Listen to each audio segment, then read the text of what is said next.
Salibonani, Salibonani, Linchani, Makadin, Timilang, Molweni. A very good day to you all good people and welcome to yet another exciting episode of Green Spaces.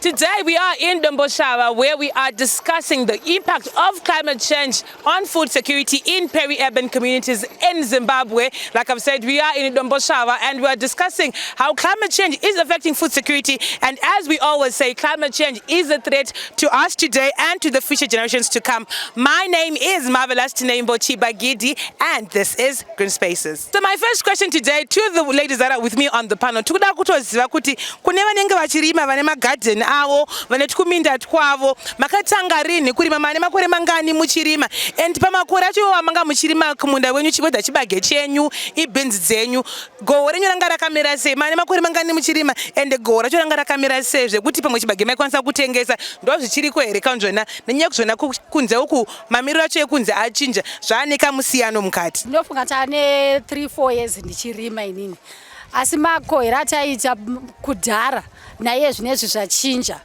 iye zvinezvi tiri kuti last year takangoti kohwei nokuda kwemvura yakatikanganisa mvura yakaiti yakanaya yobva yamboenda zvachose asi pari zvino gore rino takutoona kutoti takutopinda nzara nokuda kwekuti tikarima chibage chachona hachina kubuda takachikaurura chakaramba futi kudi kubuda saka tiri kutopinda futi nzara yakanyanya. Alright mama, toda kuziva kuti mane makore mangani muri muchirima muri tiri kuno kudomboshava and gohwo renyu rine kuchinja kwarakaita kubva pamakatanga kusvika izvozvi munongoti inini kwangu kwakanaka? Inini ndiri kuno kudomboshava ndavana about 6 years ndichigara ndichirima. Pakurima kwatinoita kwokutanga kumashure kwetaimbokohwa tichiwana zvinhu zviri nani asi from last year I think ndakarima about 2 hectares but hapana chandakabuda nacho hapana kubuda zvinhu zvizvinhu nokuda kwenyaya yemvura manyairi arinoita.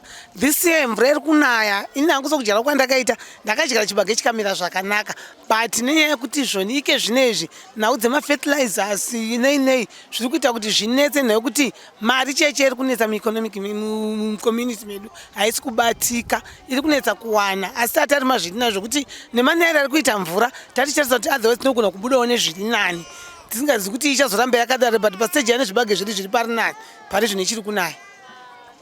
Our country has not been spared from the global economic challenges, even those that came with COVID-19, which means that with climate change added to that, there is even a more heavier burden on the peri-urban communities. Matuda kuzavatora nyaya yekuzvona vakarima zvavo asi pane nenyaya yekuzvona fertilizer vamwe vacho zvona havana kana chavakawana pa 2 hectares dzavakarima last year. Saka pane here zvamuri kuchiita kuti zvona maybe nekuzvona mvura yakana maimbotanga kurima muna October machinja here marimiro amunoita kana kuti machinja here kwamunowana mvura yenyu kana kuti handiziva monoita irrigation kune mafarms mahombe but handizozivi kunoku kumaperi-urban communities fanike kudombosha machinja here nzira dzenyu dzemarimiro nenyaya kuzvona maseasons edu takada kumatarisa vamwe vaitanga kuisa muna October but izvozvi mvura yacho inotanga kunona maybe end of November early December. Machinja here marimiro amaiita kana kuti muchingoripo ipapo marimiro ataita kudhara ndio marimiro amuchiri kuita makore atava izvozvi?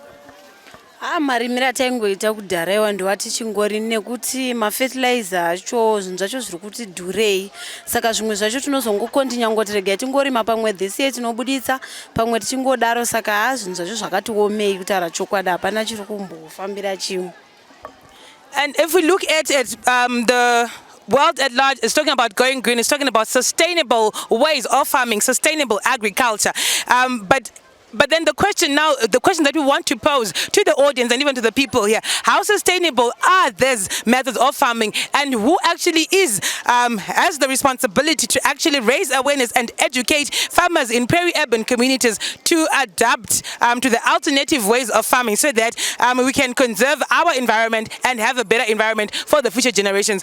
Matataura nyekuzvona zvinhu zvacho zvachinja handiti asi pane anouya achiti zvona aiwa kana mairima rice handiti ka mudoro mumusoro menyu munenge makanyorova kana mairima rice panguva yakati chirimai zvakati so that land yenyu imimi kana kuti zvona ivhu renyu rinenge richiri rakanaka. Vari kuhereka kuti vedha veadha vezfc vanouya vachishikurudzira vanhu nekuti raise awareness kuti aiwa awa marimiro awa ndo akanaka kuti ivhu redu richengeteke kana kuti tinongoita zvatiri kungoita sevarimi vemuno mudomboshava. Hongu vanouya vachitikurudzira variko especially madhumeni tinawo anouya achitikurudzira kuti saizvozvo. Uye imwe dambudziko hombe ratatarisana naro ndekuti mombe dzakapera kufa nechirwere chakapinda. Saka kuti tichirima kuti nzvimbo yatairima hombe haichabuda taakuita zvokurima nemapadza nemaoko. Saka space yedu yakuti haichidzoka. So there is need to raise awareness, there is need to educate farmers in peri-urban communities like this one, Domboshava, so that they understand which alternative methods are there to ensure that whatever they're doing, they're conserving the environment. And this is actually sustainable and they'll be able to help reduce the threat that comes with climate change towards food security.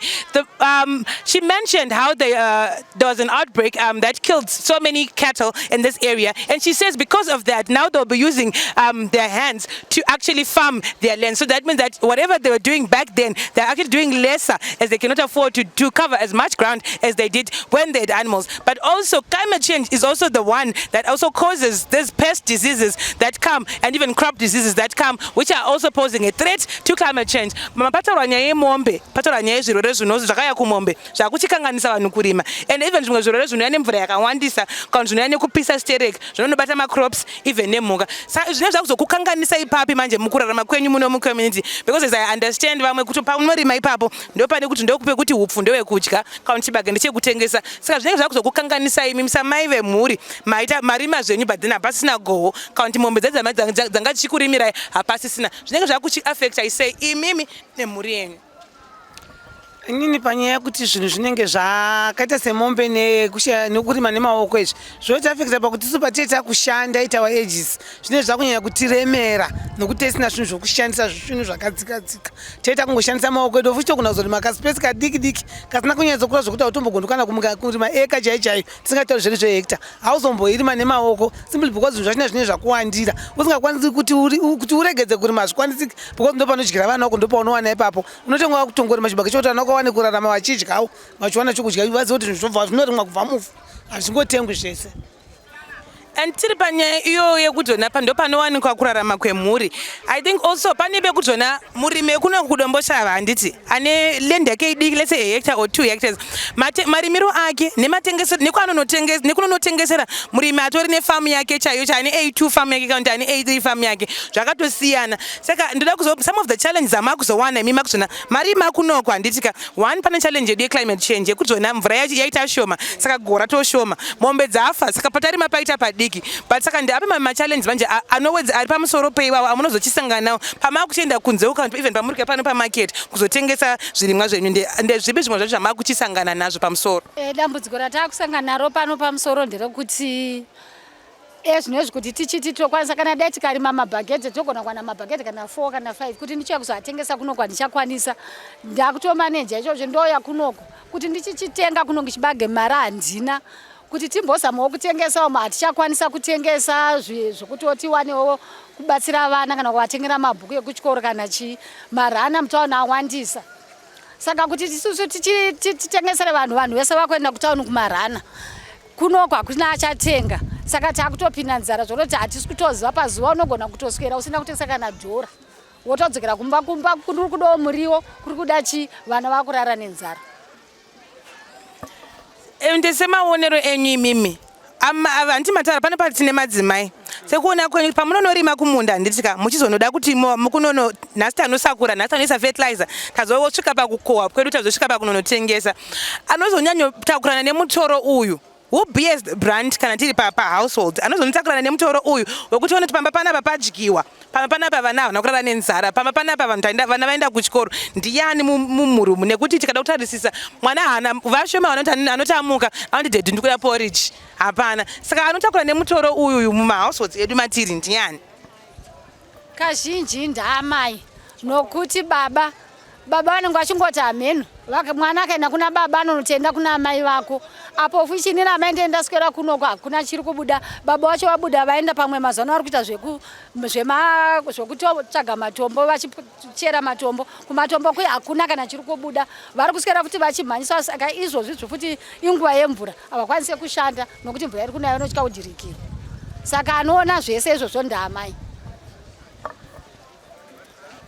Amai vane mutoro wakanyanya kurema pamhuri yavo mukati memba. Amai ndisu tine dambudziko guru pavana vedu. Mwana chese chaanoshaiwa chinonzi kuna mai. Sai zvakaita semazuva mabasa ana baba chaicho ari kunetsa kana kubata.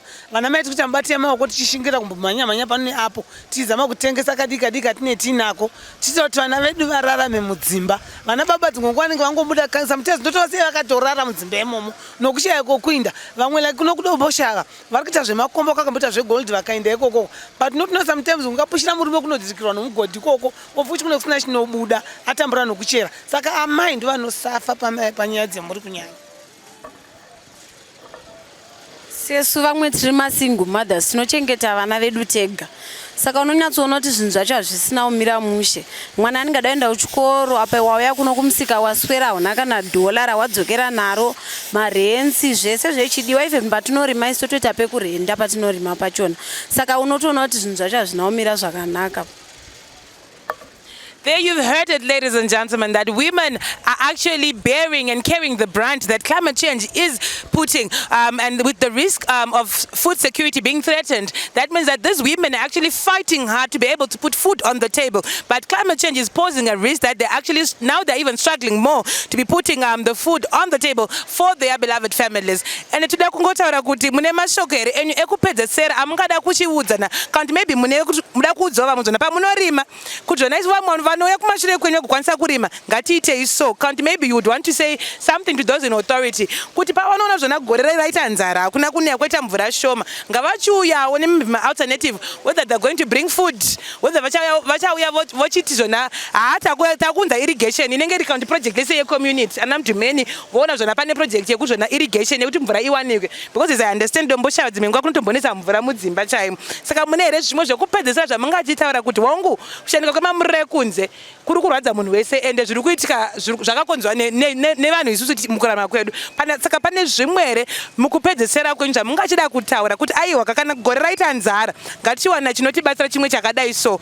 Kana vanhu vachirima kuti tichikwanisa kurima zvinoenderana nenguva yatinenge tiri ngakuchiuya vakanti vedha veadha kandi vechii vanenge vachitibatsira the relevant authorities kuti tichiziva zvona orit kana kwaita nzara takurima takadai so. Tichikumbirawo kuti isusu semadzimai pakupedzera kwedu kutaura patiri kuita tanichikumbira kuti tiwano kana madhona anokwanisira kutibatsira ivi kana ivo veadha vachona tikada kuti titi veirrigation kuno kumvura hakuna chero yekunwa mudzimba umwe tiri kutotenga ende uye panoya kana even vanopo vanhu chikafu vaivai tiri kuona vazhinji tikauya muno vamwe tiri kuloja vamwe vakatenga. Saka zviri kungopiwa vagara vari vana vemuno mudomboshava ava vabva kumwe kuriko havana chavari kukwanisa kuita sei kuwana. Saka tachikumbira kuti kana pane anokwanisa kuuya kuzotibatsira ngaape munhu wese, kana kuri kuenda anofanirwa kupo ichi landlord nemaloja ake. Mashoko angu ekupedzisira ndinoda kungotaura ndeyekuti